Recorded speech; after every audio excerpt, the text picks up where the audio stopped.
I am the Tofu Golem. Please enjoy the video. You start by confirming each monitor is detected and arranged exactly how you want. Open display settings and verify numbers. Once done, gather wallpaper files that match each display's native resolution so they won't stretch or pixelate. Make a dedicated folder and rename images with monitor numbers to avoid confusion. This saves time later and ensures consistent appearance. Next, move on to the method that suits your system, built-in tools or a third-party app, so you can assign images precisely. Now assign each image to its target monitor. On Windows, open the folder, right-click the intended image and use Set as desktop background, then pick the monitor number shown. Repeat for each screen. On Mac OS, open Desktop and Screensaver and assign wallpapers to individual spaces tied to each display.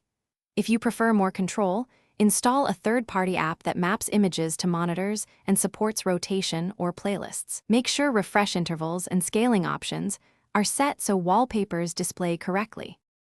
Finish by verifying positioning and scaling on every monitor. Choose native resolution and appropriate fill mode so images appear crisp.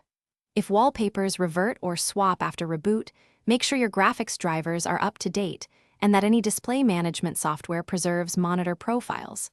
Once stable, add your assignment method to startup or use a scheduler so settings persist.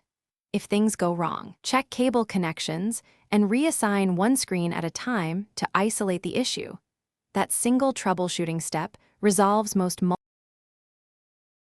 Thanks for watching. Consider subscribing if we helped you today.